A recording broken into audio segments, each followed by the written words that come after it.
some fun? Wanna have some fun? Wanna have some fun? Fun? Yeah, yeah, yeah.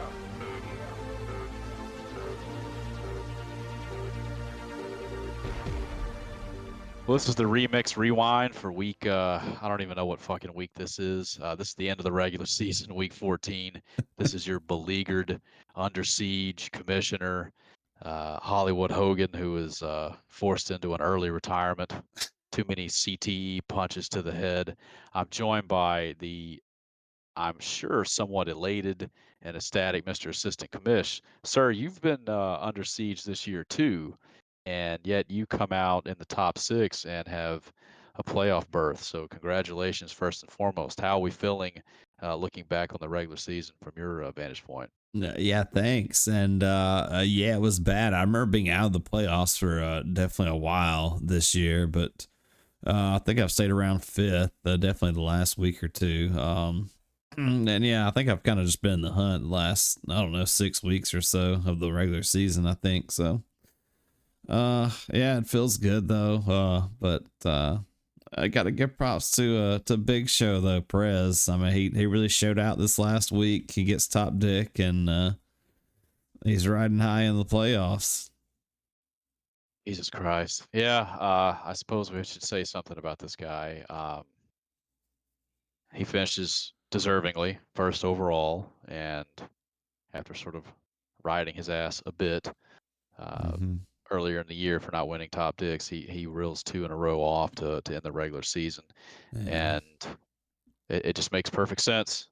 He sort of climbed the trade ladder and aligned himself in such a way that I think he's obviously anything can happen, but he has put himself in a position to be the odds-on favorite to walk away with his second championship in 4 years, I think.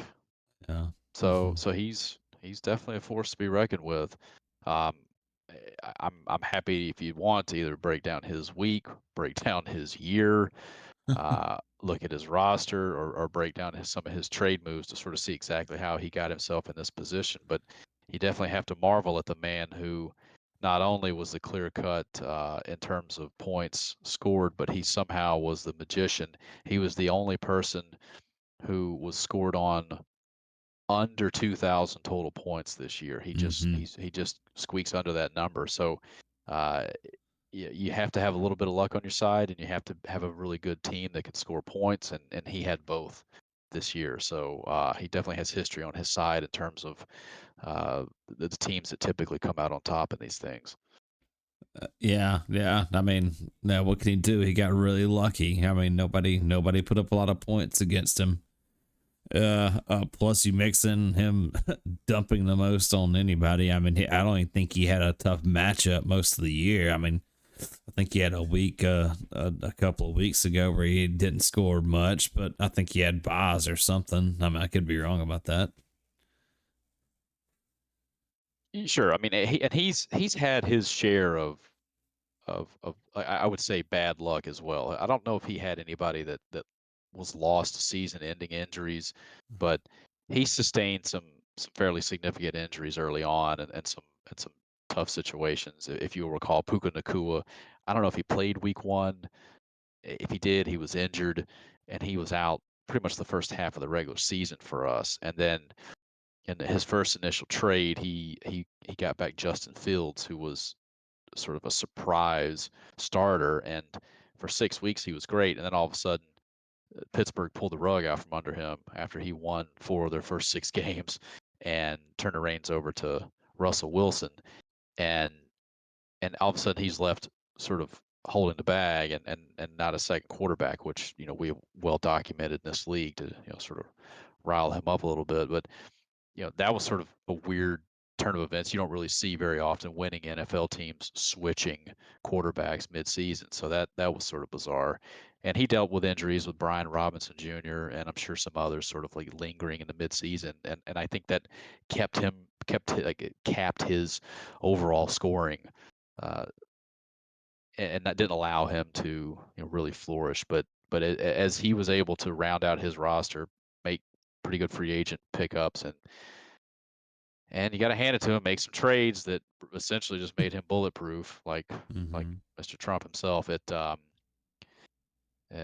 just shows that this was, I don't want to speak too highly of the man yet. He hasn't won anything, but if he's able to come back and put a cherry on top of the chip here in the playoffs, he may have had the most impressive run um, for a champion I think ever, just in terms of being in the mix, drafting right, and boy, you have to say, come out on top of every single trade he's executed.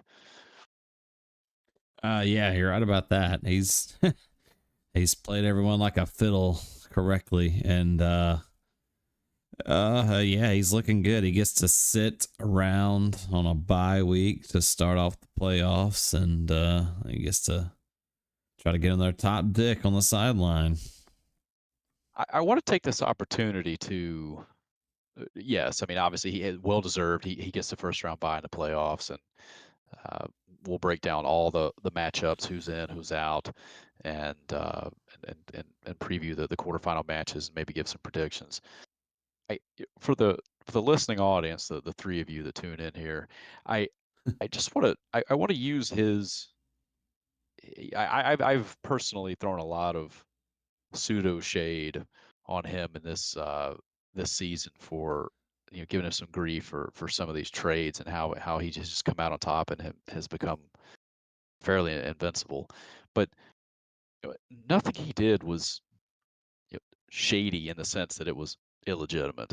But it's just the sort of shaking of the head of how can we have so many people sort of line up in the same season as lemmings off the cliff one after another, falling for this stuff, knowing that if they want to ultimately succeed and they think that even if the trade is helpful for them, they're still going to have to go against this juggernaut as a roadblock to the championship. So, Yeah. I guess in the second order um, of importance between examining the trade right in front of you, the next sort of consideration has to be what am I doing to this other team, and how is that affecting sort of league dynamics overall? And I think maybe as a Yeah. as a commissioner, that's something that I look at probably more closely than Yeah. other teams, and maybe that's a blessing or a curse. I don't know. I will say that it's disappointing to miss the playoffs, and some seasons it's just not in the cards for you, and it sort of seemed like that this season for me. But from a commissioner standpoint, it's kind of nice to just sit back and watch six other teams sort of duke it out for bragging rights in the championship, and Yeah. somewhat objectively look at these teams and sort of say who has advantages and see if they have any moves here in the last couple of weeks to try to improve their positions. Yeah. Did you have any thoughts overall about how he played this regular season, how he drafted, how he made some of these trades? I mean, do you have any emotional responses or intellectual responses or any sort of takes at this point about the things he's done to get to the number one seed and really look like, in my opinion, a clear-cut favorite? Yeah. Well, obviously, I've had periods where I wasn't happy with it during the year. But well, just because I felt like it was done with all trades, but obviously it's been a skillful thing he's been doing. There's nothing wrong with it. It's been quite good to see and interesting to see someone pull it off like this. But I mean, but you can't really be mad at him. You can't fault him for this. Just because look at the results, though. I don't know. I'd like to see what other people kind of thought of it. I mean, half the league did trades with him, so I guess they're probably good with it as well. But I don't know. I don't know. What do you think overall, though? Oh, perhaps I have buyer's remorse at this point. I've pulled up everybody's team roster after the draft, and I think it's a good starting point to just to use him as a test case to show anybody could pull off or execute the season that he did if you get lucky. Now, most people, you, you can't obviously correct for season-ending injuries to main players. or teams that just take a shit offensively that it was unexpected. Yeah. Things happen. I mean, I walked away from draft night thinking I had a pretty good team, and I make one or two tweaks here to sort of the big item players that I drafted. I easily could have wound up with the running back and wide receivers that he drafted, but instead I chose ones that were, in the same tier by all the experts in draft season, just a different name on a different team, and Yeah. mine veered off course like Paul Walker, fade. Paul Walker's ghost fading off into the sunset, and Mm-hmm. his kept going, streaming on down the road, just like one big happy family with Dom. Yeah. He starts his draft off by having a very good keeper. He has Puka Nakua for $14, so that Mm. just sets him up right away. And I can't underscore the importance of trying to find a good keeper option for you for the next season, and even in draft season, thinking ahead. Maybe I take a shot on a cheap rookie who maybe explodes this year, and now all of a sudden I've got him for 2 years. I can keep him the year after. So he gets Nakua, and then his big asset, really the only big asset he splurges on was Bijan Robinson, and it turned out to be a very great pick for him, cornerstone running back. He also gets very good value with Josh Jacobs and James Conner because Jacobs was a good trade piece and Connor was just an absolute value, a guy who has historically been injury prone. He gets him for $13. I don't think Connor missed a game this year, or if he did, maybe one. And he just had very solid returns. Mm-hmm. Then he drafted in some ways kind of stupidly. Like Rashi Rice, $15, good asset. He breaks his leg, or I forgot what happened to him, out for the season. So that's 15 wasted dollars that he had no control over. Mark Andrews, absolute bust, tight end, $19. That was the third highest player he bid on this year. Yeah. Deontay Johnson, $7 for the most part. Complete bust outside of a few games. And I think the games he actually did really well in, he had dropped him from his roster. So that's just waste. Christian Watson, $5, wasted money. Zamir White, complete bust, $12 waste. Then you look at the really good deals he got. Baker Mayfield, top 5 fantasy quarterback, $1. That was his last draft pick. Yeah. Or like anybody could have had him. Yeah. And he gets Jared Goff for $12. He winds up trading him away, but it's like a trade piece. He gets Rashid Shaheed, who for 2 or 3 weeks at the beginning of the year looked like uh, an all-star, not an all-star, a Pro Bowler for New Orleans. Mm-hmm. So he sort of walked away from the draft with a mixed bag. But we go to his trades and just look at how he comes out on top of all of these. He trades with Frank in mid-September. He gives away Baker. That costs him $1. He gives away Rashid Shaheed. That's another draft dollar. And Zamir White costs him 12. So a combined 14 draft dollars yields him back Jamar Chase and Justin Fields. So he has a quarterback starter. He doesn't lose there, and he gets an upgraded wide receiver. Well, Zamir White and Rashid Shaheed are currently on the IR. They've been essentially useless for Frank, and I'm sure have been dropped. So really, it was Jamar Chase and Justin Fields for Baker Mayfield in terms of the equities. And Justin Fields, he got about 6 weeks of use out of him, and it really was nothing after that. Even if this boils down to Jamar Chase and Baker Mayfield, like as a swap, everyone will come out on the Jamar Chase side this year. Those were 3 names that at the time he made the trade looked like through the first couple of weeks that they might be helpful, and it just turns out that it was a complete waste. Now, could you imagine Trump's team with Zamir White and Rashid Shaheed on it instead of Jamar Chase? I mean, he'd be in a much worse position. Well, then the very next day, he gets rid of Goff, gets rid of Josh Jacobs, and gets rid of Khalil Shakir, and he gets back Brian Robinson and Justin Jefferson.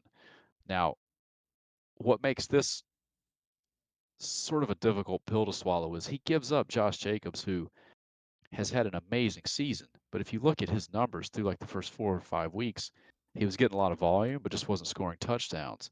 But everything he's done since like week 5 or 6 has been absolutely incredible. I mean, the man now has 11 rushing touchdowns, whereas through the first 7 weeks only had 1. So he gives up a lot of value potentially, but at the time, he kind of looked like a shaky draft pick. He gets back Brian Robinson, who, through the first 5 weeks had really looked very good, and then as I mentioned before, had dealt with some injuries, but he's still putting up games where he goes over 100 yards rushing, gets in the end zone. He's a decent like third or fourth running back option. And then of course he gets Justin Jefferson, and it just it's like he's able to get back not only the top asset in the draft, but he's able to get back a secondary piece that essentially replaces the loss that he gave up in the trade. So he doesn't really lose anything. He gives up Baker Mayfield, but he's able to slot in Justin Fields for 6 weeks. Doesn't really skip a beat, and he gets Jamar Chase on top of it. The next day, his trade, he gets rid of Josh Jacobs, but he's able to slide in Brian Robinson in that place, not really skip a beat. Plus, he gets Justin Jefferson.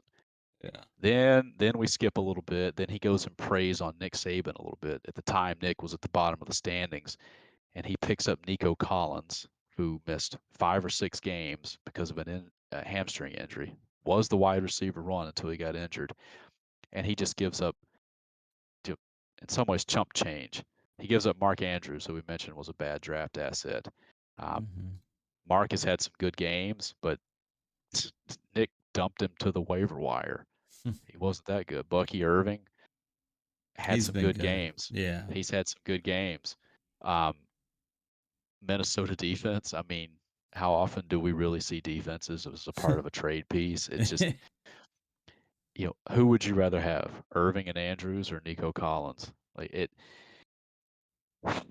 Yeah, that's a classic president trade there. And then really the last one, the one that sort of, in my opinion, put him over, he solved his QB problem by trading away Justin Jefferson and Cooper Rush and getting back Bo Nix and Jackson Smith and Jigba.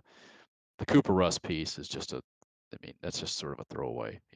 He's done well, and I think 5 of his 6 weeks he's been more or less a starter, but he's a liability for a playoff team.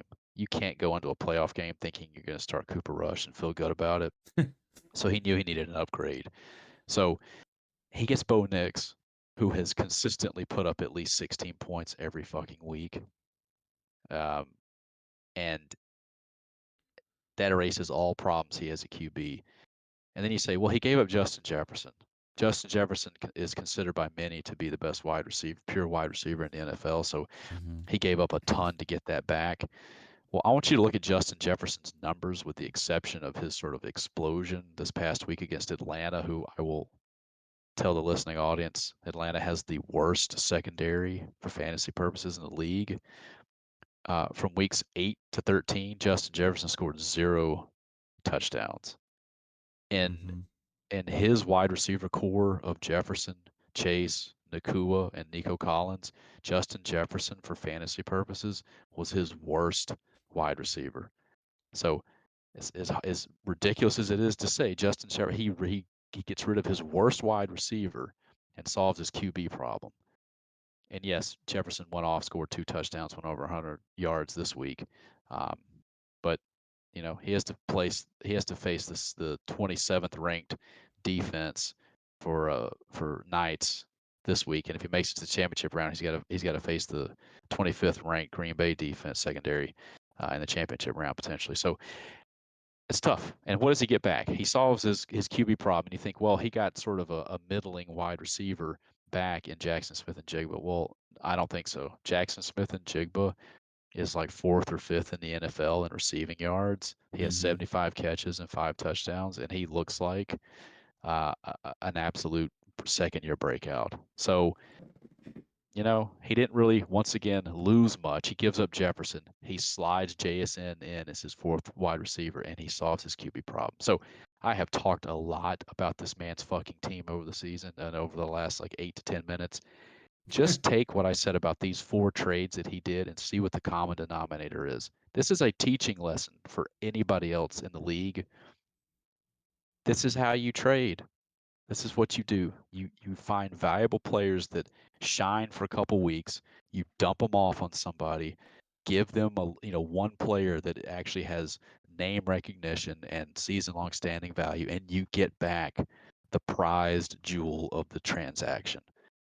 This is how he thrives, and I have to say, if he's not able to pull off big moves like this, he's consistently not going to be near the top of the standings, and it's really just a crapshoot. So if you want to make the playoffs every year, if you want to be a threat every year to be in consideration for a championship, you have to try to make moves like this. And I just in some ways want to tip my hat to him for pulling this off. And I want to emphasize it to the rest of the league that, every year if we keep doing this, he's going to come knocking. I'm probably going to come knocking because I have tried to pull off a few trades like this, which, admittedly may not have worked in my favor, but the intent was there.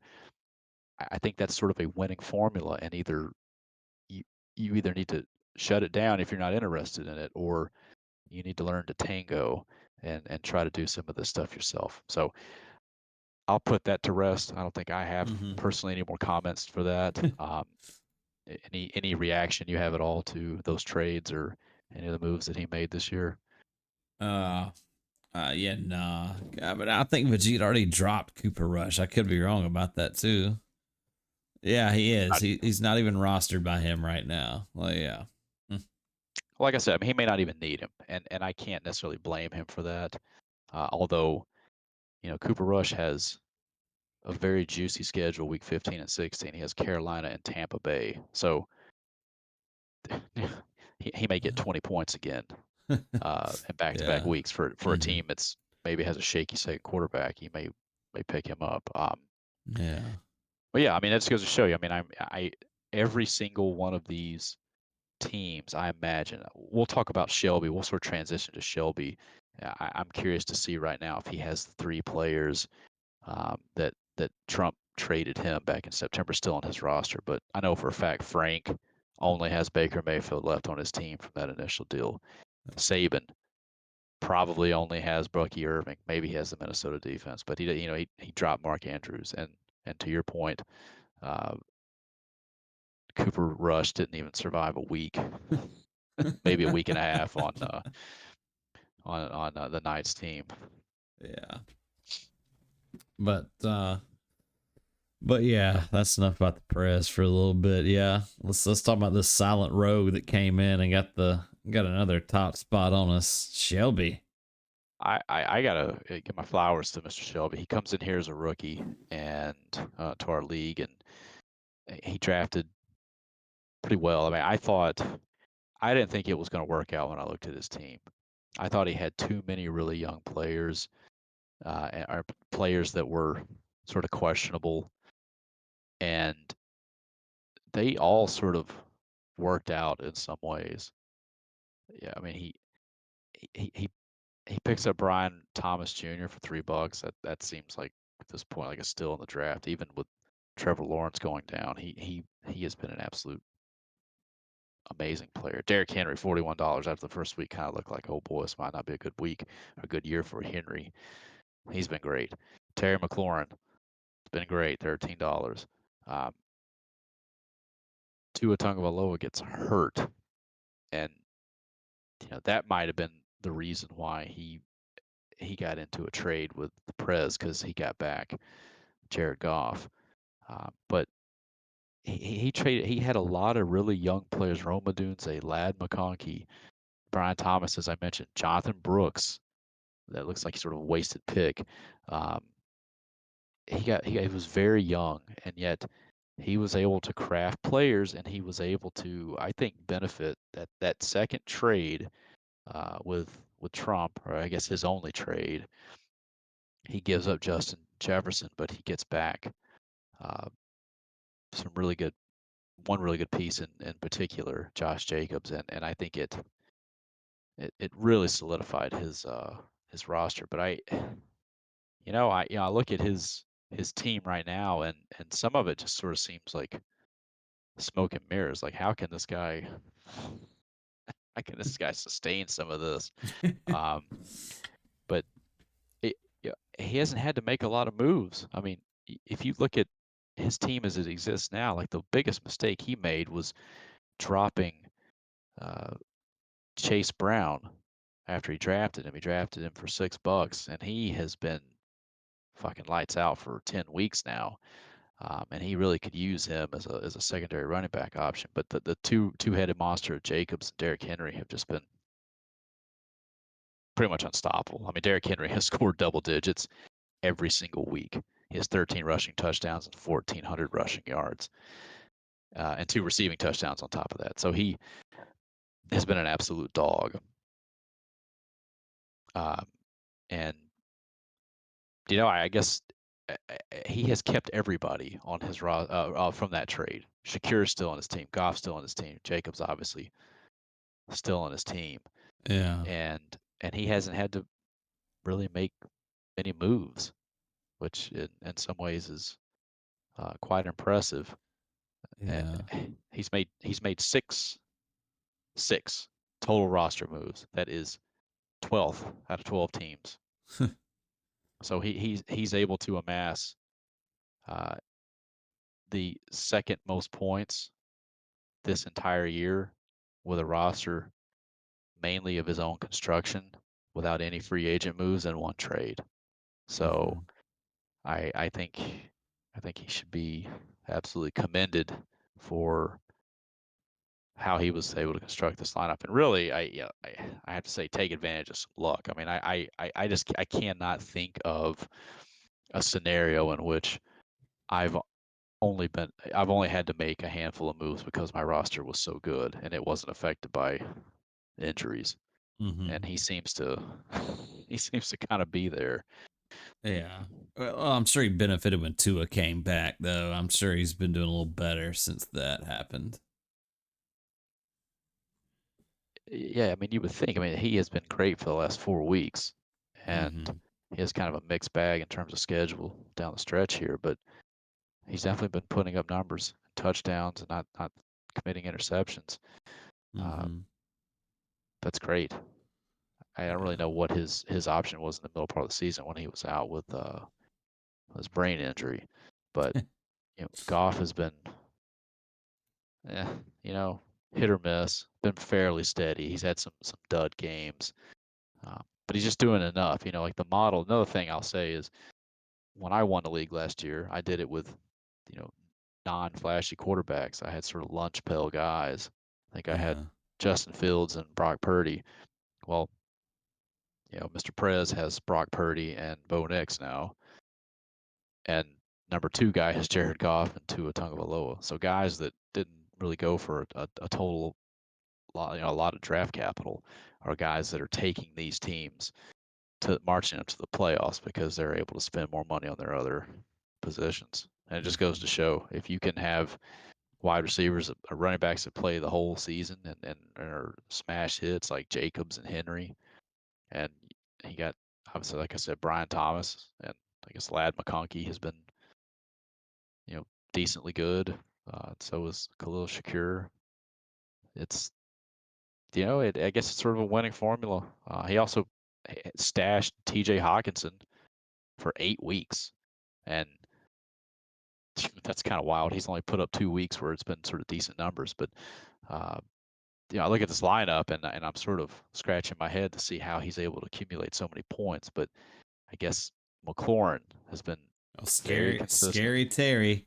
He's been very consistent, and it's just it's like everyone was sort of predicting that Commanders offense would look like garbage, and he drafted 2 skill position players on that team. Remember, he drafted Brian Robinson, who he traded to the president, and he kept Mm-hmm. McLaurin. McLaurin's just a great pickup. So, Yeah. he's just got good players and hasn't had to really interchange them, Yeah. as evidenced by the 6 total moves. So, I I just think it's great. I think it's great. I think it's Yeah. He did. a little bit of luck. He sort of of all the trades that the president was involved in, this one seems to be the most equitable because all the players that left Mhm. Trump's team actually are sort of viable players that are still on that other team's lineup. So um, that's good. That's there's not much I can say besides tipping my hat to Shelby. He definitely earned it, and I can't remember the last time a team came in here, a manager came in here since we opened it up to 12 teams, and just sort of right out the gate just broke records. So Yeah. He hats off. he didn't even start 2 quarterbacks some weeks. Yeah, it looks like that's wild. Sometimes it's just it's just sort of simple, and we Mhm. talk about you sort of having to be lucky. He didn't have to be in the Juggernaut League or division that we were in. I mean, Mhm. me and you just got absolutely grenades chunked at us all season. Uh, he was in the lesser division and he was scored on second fewest in his division. So sometimes you have to be lucky, combination of luck and good and being good yourself. And I think he just wound up scoring. For a guy who lost outright 5 matches, Mhm. he definitely, I think to the eye test looked like a inferior team to Dooku, Knights, and Trump. Sometimes, Mhm. at certain points, still wound up getting the second bye and topping all of them off ultimately. And he went 7-3 in his division, so he clearly thrived against the lesser competition in the Goodfellas group. Yeah. That's funny. Yeah, he didn't get to do the Royal Rumble of the NWO, huh? Yeah, he did not. But it's kind of interesting. He lost his first 2 matchups, and he looked, kind of bad. But then he reeled off some wins, and Mhm. he didn't do he had sort of mixed results, and the against the NWO he went 2-2. He actually beat Trump in week 9. Lost Yeah. to me, beat Frank, lost to Saquon. Um, but the teams that he needed to, like boy, he caught Steve Dooku at the right time. Dooku puts up 154 and 130 in two games against Shelby, and he loses both of them. And Mhm. and we've seen Dooku go nuclear at other times, other points in the year. So you have to catch teams at the right time, and you obviously have to score enough to win. So he did Mhm. that and had a really good season. So hats off to him. Yeah. Yeah, no, I mean really good job this year, Shelby. Well done. Let's sort of let's enough bullshit. Let's go through the final standings, Mhm. 1 through 12, and there's no suspense here.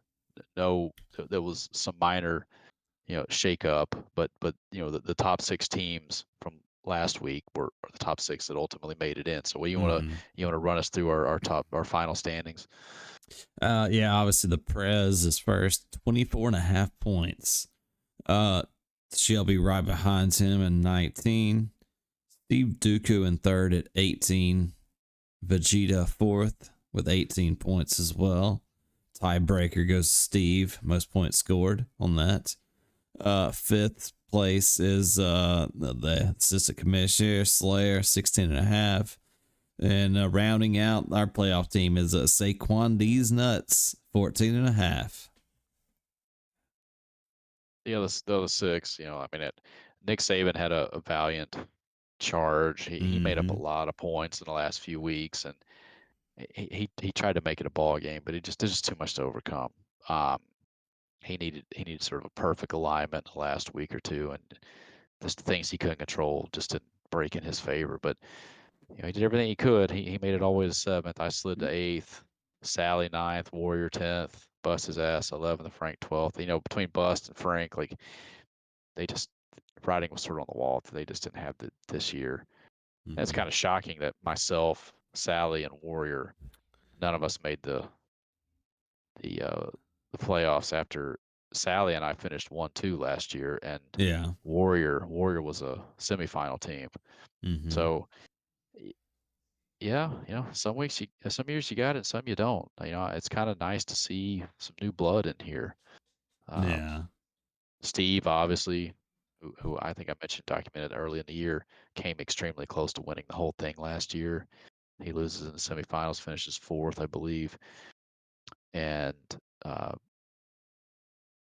Trump, obviously, he didn't really make a splash last year. He lost in the quarterfinals, but he was a Mm-hmm. playoff team, and I don't recall who else of this group made it. Obviously, one other team, maybe Saquon did. I don't remember who our 5th and 6th place finishers were from last year, but uh, pretty good, pretty nice to see sort of changing of the guard and some new teams making some success here. Anything overall sort of catch your eye that you want to comment on in terms of final standings?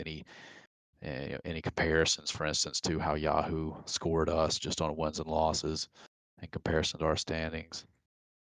Let's see. What was the main difference? I think actually the team that had the bye was different. Correct. The second place team was different.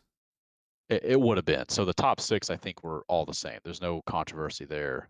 Um, top 6 teams, I think, made it in, and that Yeah. was, yeah, Mm-hmm. makes sense.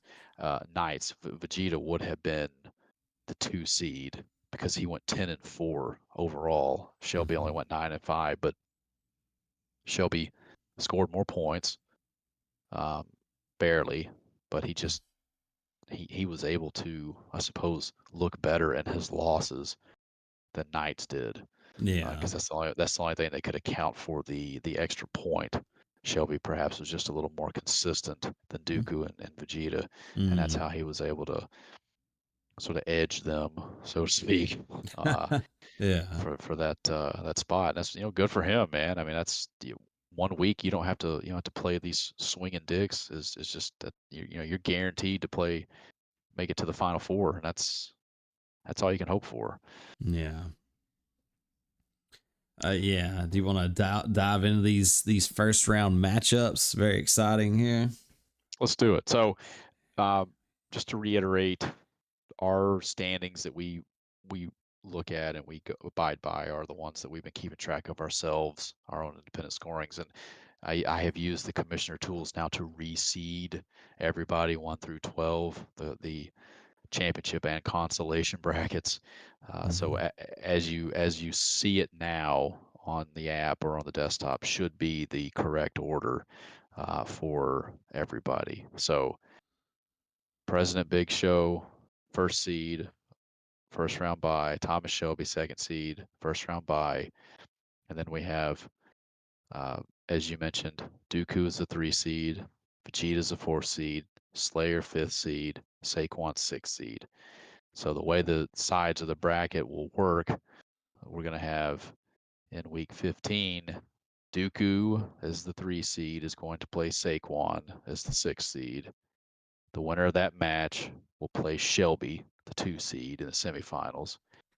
Other half of the bracket, Vegeta and Slayer.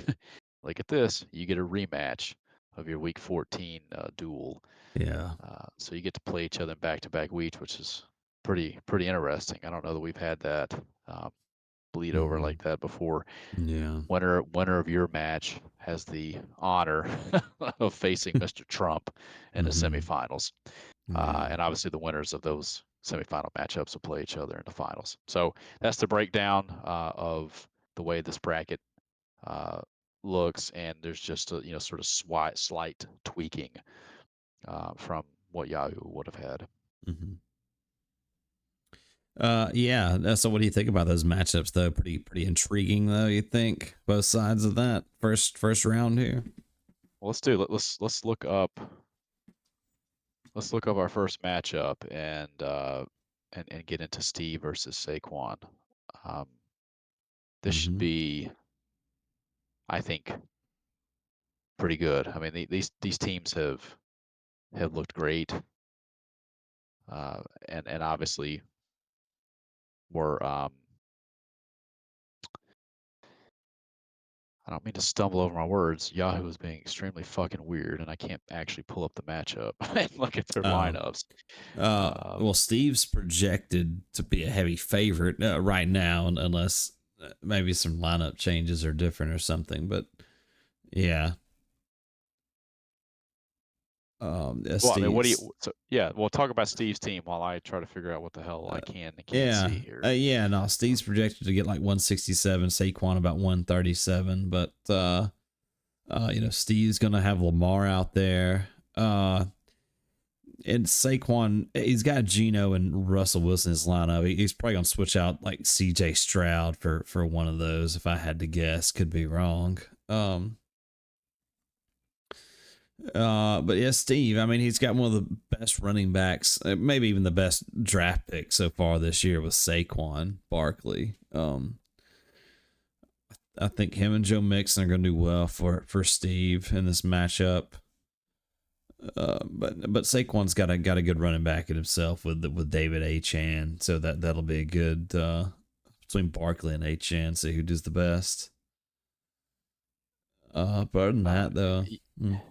Yeah. Yeah, I mean, well, this is Saquon. Yeah, I mean, I don't recall. I can very quickly verify how much he went for in the draft, but it definitely was not enough because he has looked every part of amazing. $42.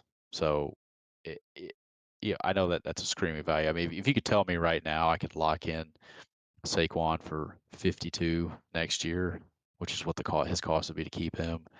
I'd take it. Mm-hmm. It might be market value, it might be slightly below if he's going to duplicate what he did this year, and obviously there's no guarantee of that. Then I'm taking that every time. And he also got Joe Mixon. It's $26 for a starting running back who people thought maybe he'd be washed, he wouldn't be that good. Well, it looks like outside of a very questionable illegal hip drop tackle in week 2 that took him out most of that game and the following 3 games. I mean, if you look at everything he's done after that, with the exception of the week 12 game against Tennessee where he really didn't do much of anything, he's been absolutely outstanding. I mean, it's like if he doesn't score 20 points, you're just surprised and disappointed. 11 rushing touchdowns. He has over 1,000 combined yards, 12 total touchdowns. He's just been amazing. He gets the bye week this week, or last week, and now he's sort of coming back fresh. Got a home game against Miami. Amazing 1-2 combo. Lamar Jackson, MVP like numbers. Just he's always on Steve's team. We always sort of joke about it, but at some point we got to wrestle this fucker away from him because he is absolutely dynamic, and his running numbers obviously really good, almost 700 rushing yards. His touchdown interception ratio, his passing yards, everything has just been outstanding, and it's it's exactly what you want. And Darnold, Darnold might be one of the people that sort of gives you the sense that he was obviously a steal, and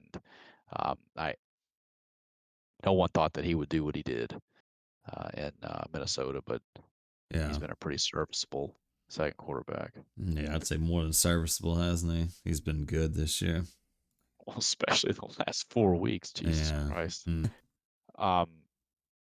Yeah, he's been absolutely outstanding here. He put up near 50 points against Atlanta. That's fucking. I mean, Sam Darnold and 50 fantasy points just does not. Like, if you told me he scored 50 total fantasy points on the year, it would not surprise me if I'd been in a coma this season. And he makes sort of a bad tight end draft pick with Sam Laporta, who's had a couple of good weeks, but for the most part has just been a bust. Yeah, he wasn't what he was last year. No. But then he paid $23 for him. But then what does he do? He pays $2 for Brock Bowers, who's about to break rookie records for catches. And I don't mean rookie tight ends. I mean rookie in general. this dude with shitty quarterback play has caught 87 passes for almost 1,000 yards as a tight end rookie. Brock Bowers, Saquon Barkley. I don't even know uh, if Steve drafted Sam Darnold, but Mm-hmm. if he did, those are 3 players right there that it's just bravo, fella. You really picked the right guys. Yeah. His one weakness, I'd submit, are his wide receivers, and Yeah. Mm-hmm. he's kind of got a problem here, especially George Pickens is questionable. He didn't play last week. He's got an injured hamstring. Even if he does play this week, he's playing a very difficult Philly defense. That is tricky, man. I don't think you can start him. And then look at sort of the mess he's left with. Jacoby Myers has been okay, but are you really going to be comfortable starting 2 players for Las Vegas on Monday night that you're going to need to pull you over the top of Saquon? Like that would keep me up at night. Mm-hmm. That's what he's gonna have to trot out here in this this playoff match, isn't it? It is. He had. I mean, every single one of his wide receivers got question marks. The one like Yeah. Waddle. Waddle had a good week this week. I mean, the last 3 weeks he's been good, but he's gonna have to be that dude for him this week. Myers again gonna have to do something. Amari Cooper's been terrible this year. He's had 3 games all season where you were okay with what he did. Yeah. And he's got a lot more in here that he may have to start. I think I know Jameis Winston has been slinging the ball, and in a couple of weeks it's worked out for him, but he has to anticipate he's going to get a week where it's like 3 points, or 4 weeks like he has 2 of the last 3. Mm-hmm. If I'm Saquon, I'm going up against a guy that's put up as many points as he has this year. You have to think. I just have to sort of stomach Saquon and Joe Mixon and Lamar Jackson, and maybe I can pull out an upset here. Yeah. Yeah. I didn't realize Pickens had got injured too. Yeah, that's wild. Yeah. Mm-hmm. Mm. Well, let's look at Saquon. I mean, he'd sort of been in the basement most of the season, and sort of at the end here, he climbed his way out and made it to the playoffs. He's obviously the 6th seed. Yeah. He's earned it. Steady QB play ever since Russell Wilson took over. Geno Smith. I mean, Russell's had 1 bad week since he started, and every other week has been good. And Geno, it's like that formula we talked about. Just you need those sort of blue collar quarterbacks that get in there and get you the predictable 50, 60 points, and then you let your workhorses take you home. AJ Brown had one of his worst games of the season, and he has been talking mad shit, after their win over Carolina about how the passing game is bad. He's not getting the ball. Usually the squeaky wheel gets fed, and this might be a squeaky wheel game for AJ Brown, which might be really bad for Dooku. Mm-hmm. Other players, Garrett Wilson, we thought was going to be bad after the Devontae Adams trade. He's had some bad weeks, but then he's had some very good weeks, and he continues to be targeted relentlessly. Addison had a blow-up game. In fact, he's had numerous blow-up games recently. Definitely want to start him. I'd absolutely rather have that wide receiver core. You Mm-hmm. mentioned Rico Dwaddle and Devon Achane. They look like pretty damn good running backs to me. Mm-hmm. And Trey McBride, if he looks like he's dealing with a knee injury. It looks like he's probably gonna he probably will still play. Ultra reliable, 80 catches, 800 yards. Somehow has been kept out of the end zone all season. I don't think I've ever seen that stat line. 80 catches on 100 targets and no touchdowns. It's pretty wild. Mm-hmm. But his core group here, man, he's from top to bottom. He's pretty good. Even Adam Thielen, I didn't mention, missed most of the season with an injury. Since he's been back, pretty damn good. Look at those target numbers, those catches, those yardage numbers. He plays a soft Dallas defense this week. Um, he's starting the right players, and I question sort of the Miami defense there, but Yeah. everything else is pretty on point. Mm-hmm. Who do you think wins this? You know, I definitely see on paper how Steve might could win this, but I don't know. I think Saquon could still easily be in this match late Sunday. I still stick with Steve just because he's got some of the better picks this year, and Barkley and Lamar. You know, the more bell cow players. Man, he can I say something? Yeah. I, I think Steve might be in trouble this week. Oh, really? Oh boy. You know, he so the pieces he needs to do well, they are going to have to perform well for him, and he's going to have a surprise, really good play. So Sam Darnold has to play the 29th ranked pass defense against Chicago. I'm sorry, 29th toughest. So the third hardest. He is he's up against it. I mean, that's not going to be an easy task on Monday night. Mm-hmm. Lamar has, a middling Giants defense. He's on the road. I'm not worried about him. He's going to put up good numbers. Saquon is going for the rushing record. He's going to try to get, 2,100 rushing yards. He's pretty damn close. He wants to get there, and I'm sure he's going to have a good season, a good week. But Pittsburgh has a pretty damn good defense. Mixon going against Miami, eh, not great defense, but Mm-hmm. not a pushover. He needs all three of those guys to go nuclear, and he needs one of his wide receivers to do something decent. Saquon just, hey, man, the way these guys are playing, like I could see Geno having a good game. AJ Brown, Addison, Wilson, Achane, McBride, Dwaddle, Thielen. I mean, all of them. I think all of his players, like top to bottom, his roster looks better to me. Um, even though Yahoo says that Dooku's going to clear him by 30 points, Mm-hmm. the bulk of that is made up by the projections of Lamar, Saquon, Mixon, and Darnold, the four guys Mm-hmm. I just mentioned. Yeah. I mean, eh, they have any one of those guys doesn't come through, and it puts so much more stress on the others. So this might be closer than the experts think. And Mm-hmm. you usually don't go against talent. Saquon could have a 50-point game, so can Mixon, and this just becomes academic. But Mm-hmm. outside of something crazy like that, I think you know, if it's a squeaky wheel game for AJ Brown, then maybe that means Barkley sort of takes a back seat. I don't know. I Mm-hmm. don't know. Yeah, it's You still Pittsburgh think too. Steve's That's got it? well, that this Pittsburgh matchup with Barkley that might be not an easy task. Yeah. So I mean, I'm kind of with you a little bit, but yeah. Hmm. Phew. It, I don't yeah. know. It's hard to bet against Steve. I mean, Yeah. he's had a good, but then again, he's lost 6 times this year. Mm, His wins and loss record is only one better than Saquon's. yeah.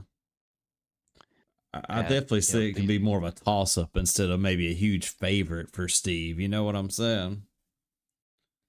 yeah, this is not a walkover, and I wouldn't be surprised. I just saying, would not be surprised if he pulls it out. And you know what? I don't know the status of Kenneth Walker, but if Zach Charbonnet is in line to play and start again this week, look at what he did last week.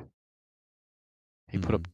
22 carries for 134 yards and 2 touchdowns. He had 45 points as a backup running back. Yeah. Like you throw him in there and put Thielen in your back seat. Like it just makes the case for Saquon even better. But again, I don't know the status of Kenneth Walker.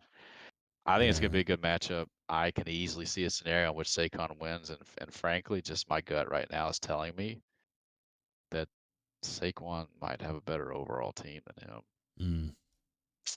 Just my opinion. Bold statement. Well, let's shift to the other match. Let's shift to the 4-5 match. Yeah. You had the privilege of taking Mr. Knights to the woodshed in Week 14 in a pretty high scoring match. You put up 218 points on his ass and throttled him by 50 points. You think you're going to be able to repeat it? It's going to be very tough. I'm sure just like in anything, back-to-back opponents. I'm sure that's not easy in fantasy either. He's the favorite right now too, and that doesn't surprise me. Got a lot of players playing on Thursday. This is very concerning. But Ooh, yeah. The Rams and San Francisco divisional game, boy, they get in the mud sometimes when they play each other. Mm-hmm. But it's hard to tell because you have to throw away their original matchup at home, Week 3. Cooper Kupp didn't play, and Stafford didn't have either of his good wide receivers for that match. So, Yeah. Stafford put up decent numbers. Cook didn't play, and I don't know. I don't think you can say anything about it. Yeah. Jennings, yeah, I'm with you in general. Like it just psychologically, you never want Yeah. to have a lot of folks on Thursday get out to a big lead, and sort of have a big head, Oh and then a yeah. Sunday. Yeah, and I wish Josh Allen would have saved some of that juice probably for this week. He he gets almost 70 points last week. Well, he's going to get up. I mean, for Detroit, Detroit is maybe next to Kansas City odds-on favorites to make the Super Bowl, especially represent the NFC. So he's playing in a dome in Detroit. That's going to be a great game. I'm sure the juices are going to be flowing for both teams there. He's going to want to show out. But I hear you, boy. It's hard to watch your guy go 10 for 82 and 3 on the ground in the week before the playoffs start. Um, have you had any regret about having Cook and Allen this year? And the fact that if Allen has a great game, it usually means he has a rushing touchdown or two, and as a result, I think it's a zero sum against James Cook, who's the running back. Yeah. I don't think it's been the worst thing ever. That was kind of my fear, but I think it's usually been good though. I think it's worked out usually. Yeah, I mean, conversely, you could say I wish Allen would have stored it up, but maybe James Cook just got his bad game out of the way early. Yeah. Only scored 4 points last week, but then he has to go up against one of the best run defenses in the league. Detroit is no joke, and it's very difficult to run on. Yeah, it's the toughest rush defense, it looks like. So that's no good. Yeah. Rachaad White has been pretty consistent. I mean, he seems to just get in the end zone, and that's kind of what you need, right? Just score somehow. And Yeah. ever since Chris Godwin went down, Baker Mayfield looks to him more and more, especially in the passing game. Jauan Jennings seems to be the number one option in San Francisco against a soft Rams defense. It might be a high scoring game. Yeah, that's kind of what I'm hoping for. Some one of those blowout Thursday games where they're just back and forth. And boy, you got a big decision to make. Like, Garindo, if he plays, if he's active, do you play him? He put up nearly 30 points. He had 2 touchdowns.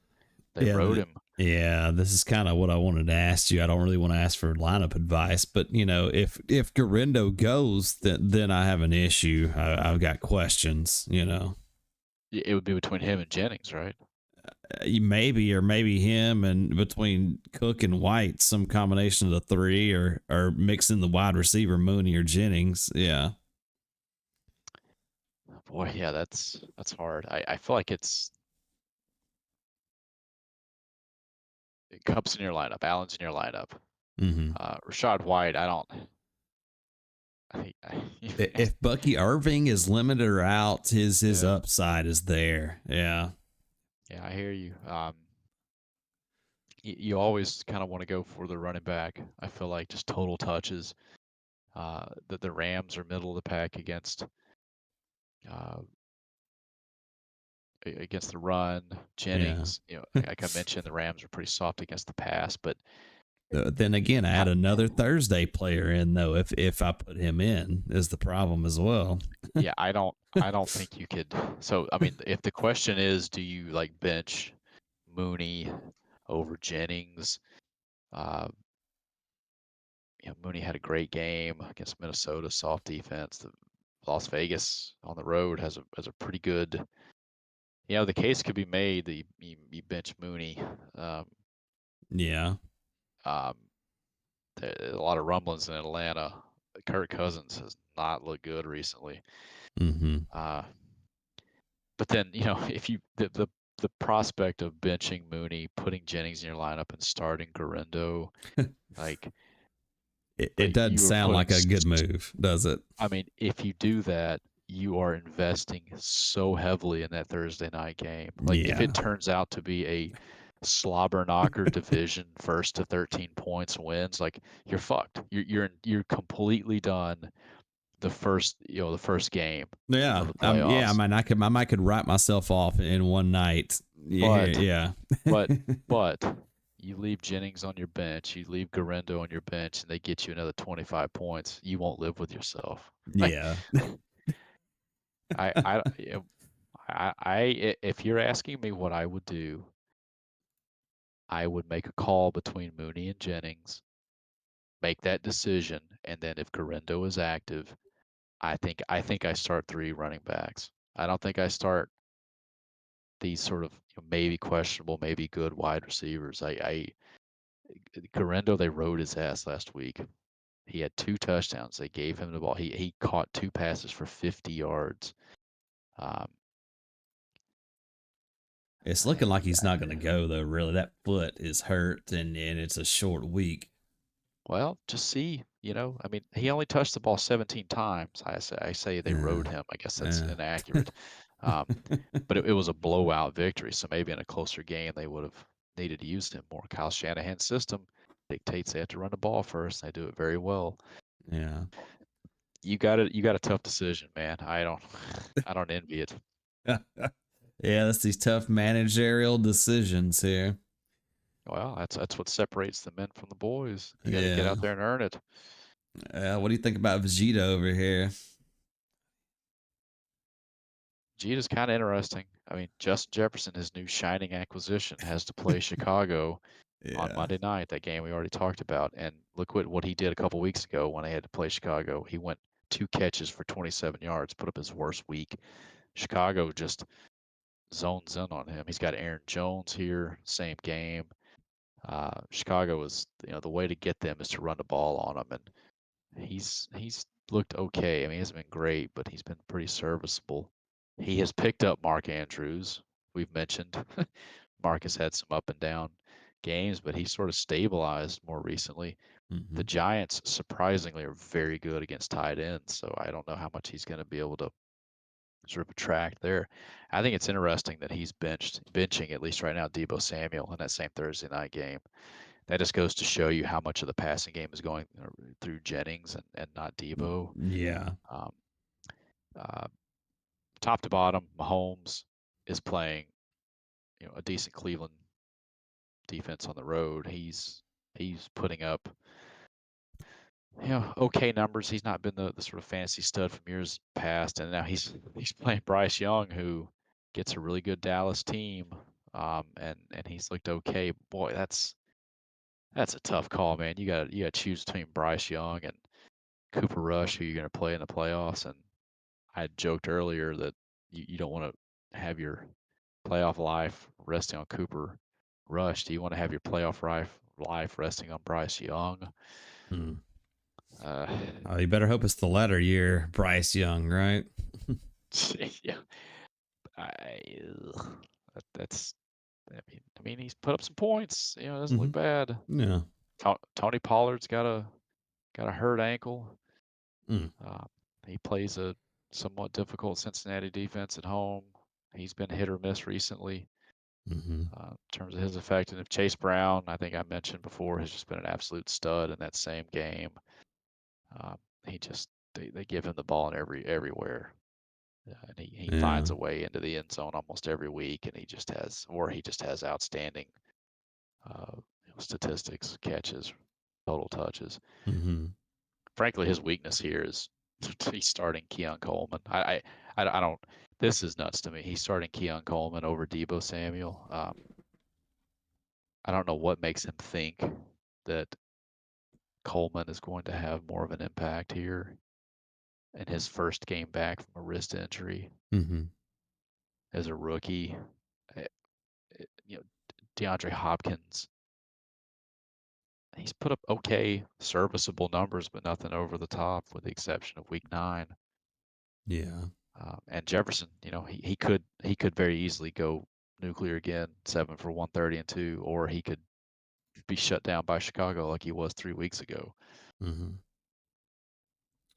Uh, Yeah, man, that's rough. Yeah, 3 points from them. That's wild. Mm-hmm. the thing I hate with you, and I see you finally did it. You finally took the Buffalo defense off the board. You Oh you yeah. got rid of the Buffalo kicker. You're diversifying there, but all your money here is hinging on 3 teams really: San Mm-hmm. Francisco, the Rams, and the Bills. And you just got to hope those teams go off this week. And a busted up CD Lamb. Yeah. We didn't even mention him. He's throwing the ball. He's at Carolina. Carolina's been pretty stout Mm-hmm. against the pass. Yeah. You need to hope for a touchdown for CD, or at least close to 100 yards. Mm-hmm. This is a close matchup, man. Yeah. I think here I'm gonna be a pussy and not really give a prediction, but here's my prediction. If you correctly navigate Thursday night, you're gonna win. Mm-hmm. And if you somehow fuck it up, or the Thursday night turns out to be very low scoring and just Mm-hmm. nasty, Mm-hmm. you're gonna lose. Yeah. Yeah, I'm with you on that. Yeah. So I'm not gonna give you too much direct help. I don't think you want my help. My decisions have been worth lead this year. Yeah. Yeah. But I don't envy you. I mean, it's fun to watch. It's going to be fun to watch, to see what you do. But this should be good. And like you said, it might all be over here in 24 hours. Yeah, my whole season might be over here soon. It's been a fun ride this year, though. I tell you that. Yeah, and you've had it against you. Yeah, Yeah. it's as paternalistic as this is going to sound, I'm pretty proud of you for facing the adversity that you had no choice but to be in the NWO division. You had no Yeah. choice but have to play these juggernauts every week. I mean, and it didn't help that in addition to have to play Vegeta and for the president 4 times this year, you lost to me twice somehow. Mm-hmm. And you got shit on the second most the whole season. So Yeah. you had adversity. You've sort of thrived, and you might be one thrilling offensive exhibition game away from making it to the semifinals. Which one's the exhibition match? This game Thursday. tomorrow, I mean, this game tomorrow? if Thursday turns into a boat race, then you might have it made. I hear you. Oh, that's fun. Now I'll be watching intently. It'll be a fun weekend of being able to watch all these teams compete. It will, and I'm looking forward to these matchups. So as we wrap it up here, I just want to thank the league for a very outstanding year. All these teams were still in it to the very end in terms of playoff hunt. Yeah. Very proud of the 6 teams that made it in. You are all very deserving in different ways. And better luck next year for the other teams that did not make it. Yeah. Just confirm what we always say. You still got some things to play for. We still take into account who wins top dick every week of the playoffs, including this week, and including teams that don't even have a matchup. So please, if you're 1 and 2 seed or the 7 and 8 seed, start guys you normally would start. I'm still going to tabulate what you would have scored, and whoever ends up scoring the most this week still wins top dick. You still get that sort of cash prize, to add to the weekly totals that we do. And then there's a small sum token sum for whoever wins the shit bowl, the consolation bracket. So a little bit to still play for, and of course, You still got a few weeks. If you haven't done it, try to line up what do you think might be a decent keeper option for next year. Because, like I said, I don't think Mr. President would have been able to pull off the sort of expose on trading that he was able to do Mm-hmm. without having a really good keeper option in his back pocket to start the year. Mm-hmm. Yeah. No, I'm with you. Same. I employed a good keeper to start it off. You know it. Well, James Cook, right? Yeah. Kept him, and it Oh, was, yeah. and you rolled with Buffalo, and Buffalo's been doing pretty damn good. So Yeah. that's where it starts. Yeah. Any final thoughts here as we look into week 1 of the playoffs? No, just good luck to all the teams. Even the shit bowl, just good luck. Try to field a good roster, and we'll check back in. I'm sure we'll do another one after these matchups. Yeah, we'll hopefully do another one this next week and preview the semifinals, and hopefully Yeah. it won't be as long. But Mm-hmm. as always, it was a pleasure, and it was a pleasure doing this Yeah. with you, Mr. Assistant Commish. Thanks Oh. for hanging in there with me. Oh yeah. But I guess if nothing else, I guess we'll sign us off, and hope you enjoyed the ride. That's right. Good luck this week. Hope you enjoyed the ride. Get your ass to box. Get your ass to box. Get